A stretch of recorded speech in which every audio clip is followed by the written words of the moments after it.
Hello students, this lecture is for class 9 CBSE. Subject is social science and we are going to deal with the first chapter, that is the French Revolution. पहला जो chapter है हमारा French revolution, उसके बारे में हम आज एक बैकग्राउंड बनाने के लिए, एक उसका आइडिया आने के लिए ये पहला वीडियो लेक्चर जो है हम आज देख रहे हैं। 9th स्टैंडर्ड में सोशल साइंस में सीबीएसई में हम हिस्ट्री को आज शुरुआत कर रहे हैं। फ्रेंच रिवॉल्यूशन का एक बैकग्राउंड, उसका आइडिया हम समझेंगे। The French revolution is considered as the one of the most significant event in the world history. पूरे दुनिया के इतिहास में फ्रेंच रिवॉल्यूशन को जो है वो बहुत ही सिग्निफिकेंट इवेंट माना जाता है, क्योंकि फ्रेंच रिवॉल्यूशन ने हमको बहुत सारे ऐसे वैल्यूज़ दिए जो वैल्यूज से हम लोग परिचित नहीं थे, जैसे कि ह्यूमैनिटी है, फ्रैटर्निटी है, इक्वलिटी है, लिबर्टी है। सो ऐसे कुछ वैल्यूज जो है वो फ्रेंच रिवॉल्यूशन ने ह्यूमन बीइंग्स के सामने, लोगों के सामने रखी। और लिबर्टी क्या होती है, इस तरीके का विचार जो है वो लोगों में फ्रेंच रिवॉल्यूशन ने फैलाया। वन मोर थिंग कि फ्रेंच रिवॉल्यूशन ने हमको एक और वैल्यू दी, वो है nationalism. What is a nation, nation क्या होता है, उसकी डेफिनेशन वहाँ पर की गई और राष्ट्र की जो संकल्पना है वो लोगों को समझा दी गई। अदरवाइज उसके पहले राष्ट्र कुछ नहीं होता था, नेशन कंट्री ऐसा कुछ नहीं होता था। जो होता था वो एम्पायर होता था। कोई राजा है, महाराजा है, मोनार्क है, राजा महाराजा का राज जहाँ तक फैला है वो उसका एम्पायर होता था। और सिटीजन नहीं हुआ करते थे, होती थी सब्जेक्ट। सब्जेक्ट मतलब प्रजा, राजा है और राजा की प्रजा है। तो लोगों को ऐसे कोई नेशन वेशन कुछ ये आइडिया उनका क्लियर नहीं था। और राष्ट्रभक्ति क्या होती है, ये हमारा राष्ट्र है, हमको इसके बारे में पैट्रियोटिज्म, राष्ट्रभक्ति होनी चाहिए, ऐसी कोई कंसेप्ट नहीं थी। सो ये सारे जो कंसेप्ट्स है ये फ्रेंच रिवॉल्यूशन ने हमको दिए हैं। नेशन क्या है, नेशनलिज्म क्या है, लिबर्टी क्या है, फ्रैटर्निटी क्या है, इक्वलिटी क्या है, ये सारा हमको फ्रेंच रिवॉल्यूशन ने समझाया। So that is the French, that's why the French revolution is considered as the one of the most significant event in the world history. इसीलिए उसको हम वर्ल्ड हिस्ट्री में सिग्निफिकेंट इवेंट मानते हैं। अब ये जो फ्रेंच रिवॉल्यूशन हुआ या कोई भी रिवॉल्यूशन जब होता है, फ्रेंच रिवॉल्यूशन है, अमेरिकन रिवॉल्यूशन है, इंडिया में फ्रीडम स्ट्रगल है हमारा, 1857 का हमारा रिवॉल्यूशन है फ्रीडम के लिए। ये सारे जो रिवॉल्यूशन है, ये रिवॉल्यूशन एक दिन में नहीं होते कि चलो भाई कल रिवॉल्यूशन कर देते हैं, चलो चलो, ऐसा नहीं होता। आज एक तारीख तय कर ली, हाँ इस तारीख को हम लोगों को रिवॉल्यूशन करना है, कम ऑन, ऐसा कुछ नहीं होता, ऐसे नहीं हो सकता है। रिवॉल्यूशन जो होता है, रिवॉल्यूशन के जो रीजंस है वो रीजंस धीरे धीरे ऐसे पाइल अप होते जाते हैं, जमा होते जाते हैं। और ये रीजंस जब बहुत ज़्यादा लोगों को बहुत ज़्यादा तकलीफ, हार्डशिप्स सफ़र करने पड़ते हैं, उनको तकलीफ होती है, उसके बाद फिर उसमें से जो व्यवस्था है, जो सिस्टम है, अब तक जो सिस्टम चल रहा था वो सिस्टम लोगों को ठीक लगता है। लेकिन जब तकलीफें बढ़ जाती है, हार्डशिप बढ़ जाती है, लोगों के विचार बदल जाते हैं, लोगों को ये पता चलता है कि हमारे आज की स्थिति का कारण ये है, ये सिस्टम है। जब ये लोगों को पता चलता है तब लोग उस सिस्टम को उखाड़ देने के लिए रिवॉल्यूशन करते हैं। सो इस तरीके का रिवॉल्यूशन जो है वो धीरे धीरे उसके कारण जो है वो बनते जाते हैं। आज हम क्या कर रहे हैं, आज हम इस सब्जेक्ट में एंटर कर रहे हैं, सिर्फ देख रहे हैं, क्योंकि ये बैकग्राउंड पता होना बहुत ज़रूरी है फ्रेंच रिवॉल्यूशन का।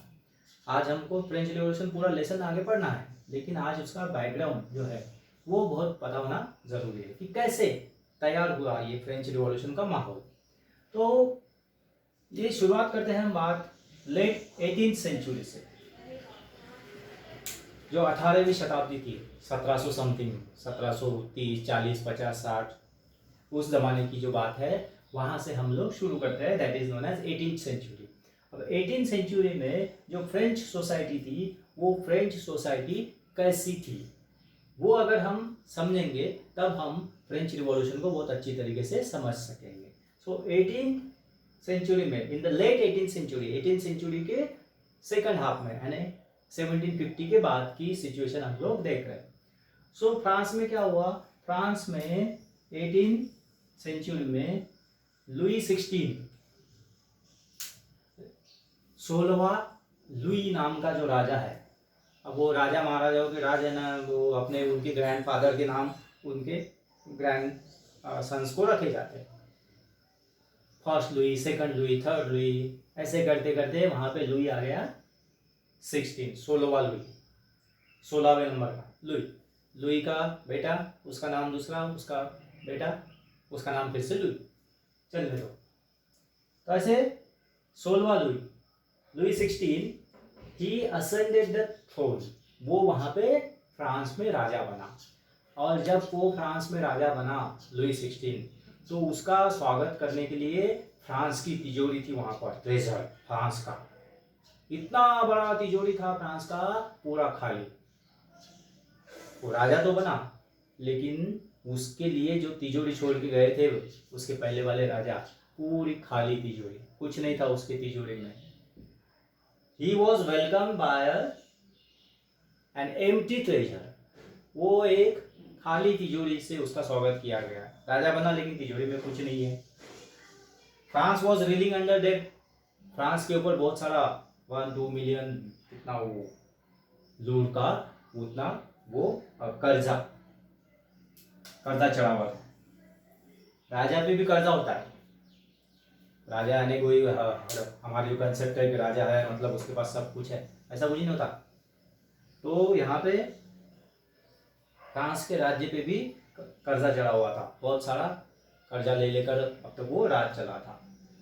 तो ये एक रीज़न है जिसकी वजह से धीरे धीरे अब क्या हो रहा है, लोग फ्रेंच रिवॉल्यूशन की तरफ बढ़ेंगे, तकलीफें होंगी उनको। तो उसके पास कुछ नहीं है ट्रेजरी में, पैसा नहीं है ट्रेजर में काम करने के लिए। देन दूसरा एक रीज़न जो है वो है उस ज़माने की फ्रेंच सोसाइटी। ये जो फ्रेंच सोसाइटी है during the late 18th century, 18th century के दूसरे हाफ में जो फ्रेंच सोसाइटी है, वो फ्रेंच सोसाइटी का जो रचना थी वो that was the social reason for French revolution. French revolution के लिए सोशल रीजन था ये फ्रेंच सोसाइटी की रचना। ये French society was divided into 3 states. हम लोग आजकल उसको क्लास बोलते हैं, upper class, middle class, lower class, है ना, ऐसे हम क्लास बोलते हैं। रिच लोगों का अपर क्लास, मिडिल क्लास, उसके बाद गरीब जो है मजदूर वगैरह उनका लोअर क्लास। तो अभी उस वक्त ऐसे क्लास नहीं हुआ करते थे, उस वक्त उसको बोला जाता था स्टेट्स।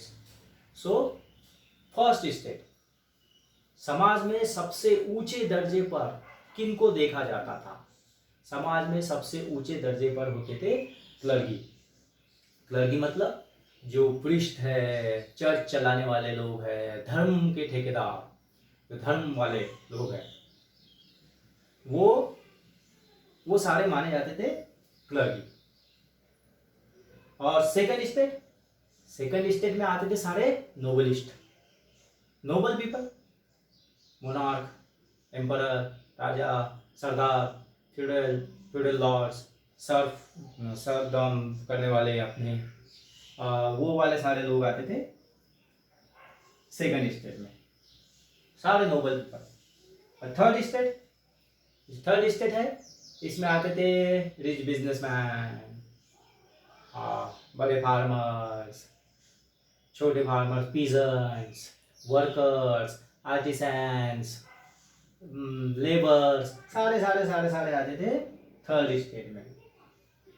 और मजे की बात ये थी कि ये फर्स्ट स्टेट, सेकंड स्टेट दोनों को 1 रुपए का भी टैक्स नहीं देना पड़ता था। टैक्स देने का काम किसका था? ये थर्ड स्टेट का, जिसमें सारे लोग भरे हुए हैं, गरीब लोग इसमें है, रिच भी है गरीब भी है। ये थर्ड स्टेट ही सिर्फ टैक्स देती थी और ये फर्स्ट स्टेट और सेकंड स्टेट वाले लोग उस पर मजा करते थे।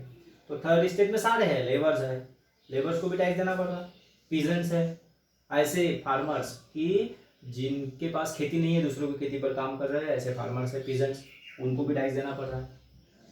बिजनेसमैन को टैक्स देना पड़ रहा है, शॉपकीपर्स है, मर्चेंट्स है, उनको टैक्स देना पड़ रहा है। ये थर्ड स्टेट वाले जो लोग हैं वो टैक्स पेयर्स थे।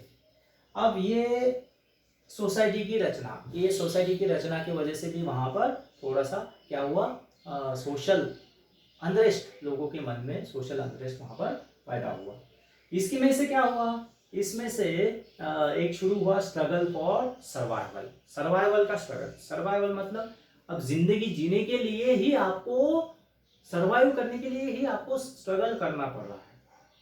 सो ये जो स्ट्रगल है, ये स्ट्रगल बहुत थका देता है। ये स्ट्रगल अनरेस्ट पैदा कर देता है, लोगों के मन में एक रिवॉल्यूशन की भावना पैदा कर देता है। तो ये स्ट्रगल फॉर सर्वाइवल शुरू हुआ, सर्वाइवल का स्ट्रगल। जिंदगी जीने के लिए लोगों को स्ट्रगल करनी पड़ी। ट्रेजरी में कुछ नहीं है, राजा बन गया लेकिन वो ट्रेजरी में खजाने में कुछ नहीं है, पैसा नहीं है। Society is divided into 3 states. उसमें के 2 स्टेट जो है, जिनके पास पैसा है, इनके पास बहुत पैसा है, इनके पास बहुत पैसा है लेकिन ये टैक्स नहीं दे रहे। जिनके पास बहुत पैसा है टैक्स नहीं दे रहे। थर्ड स्टेट जिसमें 2 क्लासेस है, रिच है और पुअर है। तो रिच लोग जो है वो पैसा कमा रहे हैं, टैक्स भी दे रहे हैं, उनको कोई फर्क नहीं पड़ रहा। लेकिन जो पुअर है थर्ड स्टेट में, वो टैक्स देना पड़ रहा है लेकिन पैसा नहीं कमा पा रहे। पीजेंट्स है, लेबरर्स है, आर्टिसन है, ऐसे लोग हैं। सो इसकी वजह से क्या हुआ, वहां पे स्ट्रगल ऑफ सर्वाइवल शुरू हो गया। अब स्ट्रगल ऑफ सर्वाइवल शुरू हो गया, उसके बहुत सारे और भी रीजन थे, जैसे कि पॉपुलेशन था। यूरोप में उस वक्त में पॉपुलेशन जो है, वो पॉपुलेशन बढ़ते चला गया ड्यू टू वेरियस रीजंस। वहाँ पे पॉपुलेशन बढ़ते चला गया। और एक इम्पॉर्टेंट रीजन है सर्वाइवल के लिए स्ट्रगल क्यों शुरू हुआ, वो है gap between rich and poor. Rich और पुअर लोगों के बीच में गैप, जिनके society was divided into 2 classes. एक क्लास ऐसा है कि जिनको हम बोलते हैं हैव्स। हैव्स का मतलब क्या है, जिनके पास सब है। एक क्लास ऐसा है जिनको हम बोलते हैं हैव्स नॉट। हैव्स नॉट का मतलब क्या है, जिनके पास कुछ नहीं है, बहुत कम मीन्स है, बहुत कम साधन है। तो society was divided between rich and poor, gap, there was a gap between rich and poor. So जो बेसिक मीन्स ऑफ लाइवलीहुड है, मतलब जो जिंदगी चलाने के लिए जो बेसिक जरूरतें हैं हमारी, मीन्स ऑफ लाइवलीहुड, वो दे वर इन डेंजर। लोगों को अपनी जिंदगी चलाने के लिए कोई जरिया ही, कोई तरीका ही नहीं मिल रहा है पैसा कमाने का। सो इसके वजह से क्या हुआ, इसके वजह से वहां पर स्ट्रगल ऑफ सर्वाइवल शुरू हुआ। और जहाँ पे स्ट्रगल शुरू होती है वहां पे अनरेस्ट पैदा हो जाता है, वहां पर क्या होता है, असंतोष की भावना पैदा हो जाती है। और फिर एक और रीजन, अब तक हमने देखा कि French society was divided into 3 state, first state, second state, third state. अब एक नया क्लास इंडस्ट्रियल रिवॉल्यूशन की वजह से और वर्ल्ड में बहुत सारे बदलाव आ गए, उसकी वजह से क्या हुआ, एक नया क्लास, सोसाइटी का एक नया क्लास पैदा होने लगा। And that class was known as middle class. ना रिच ना पुअर, मिडिल क्लास लोग। अब ये मिडिल क्लास जो है, ये मिडिल क्लास, इनके पास जो है वो दो प्लेन्स में वो जी रहे हैं। मतलब कैसा कि इनके पास एजुकेशन है, एजुकेशन है इनके पास। सो एजुकेशन है तो इनकी जो थॉट्स है, वो थॉट्स डेवलप हो चुके हैं। इनके पास एक सर्टन फिलोसॉफी है, इन लोगों ने फिलोसॉफी पढ़ी है, इनको पता है लिबर्टी, ह्यूमैनिटी क्या है, ये मिलनी चाहिए। और इनके पास इतने भी पैसे नहीं है कि वो बदलाव ला सके, और इतने पुअर भी नहीं है। सो ये मिडिल क्लास लोग जो है, जो एजुकेटेड है, इनके पास एक सर्टन फिलोसॉफी है। ऐसा एक नया क्लास वहाँ पर पैदा हुआ। और ये मिडिल क्लास लोगों ने क्या किया, मिडिल क्लास लोगों ने अपने जो आइडियाज़ है ह्यूमैनिटी के, लिबर्टी के, वो आइडियाज़ को आगे बढ़ाना शुरू किया, उनको लोगों में पॉपुलर करना शुरू किया। सो लिबर्टी की जो कंसेप्ट थी, जो अब तक लोगों में नहीं थी, पीजेंट्स में, लेबरर्स में, उन लोगों का कैसा जीवन था कि चलो भाई अपना मालिक है, जो खाने को देगा खाओ, जो कैसा रहना पड़ेगा वो ठीक है, जिंदगी कट रही है, इट्स ओके।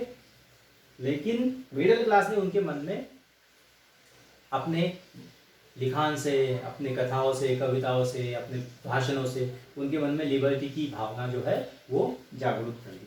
तो धीरे धीरे क्या हुआ, धीरे धीरे फिर फ्रेंच रिवॉल्यूशन का आउटब्रेक होने लगा। आउटब्रेक मतलब अब हम ये देखेंगे कि धीरे धीरे ये फ्रेंच रिवॉल्यूशन आगे आगे कैसे बढ़ी, कैसे हुआ फ्रेंच रिवॉल्यूशन। 1789 से हम हाँ राइट, 1789 से हम बात शुरू करते हैं।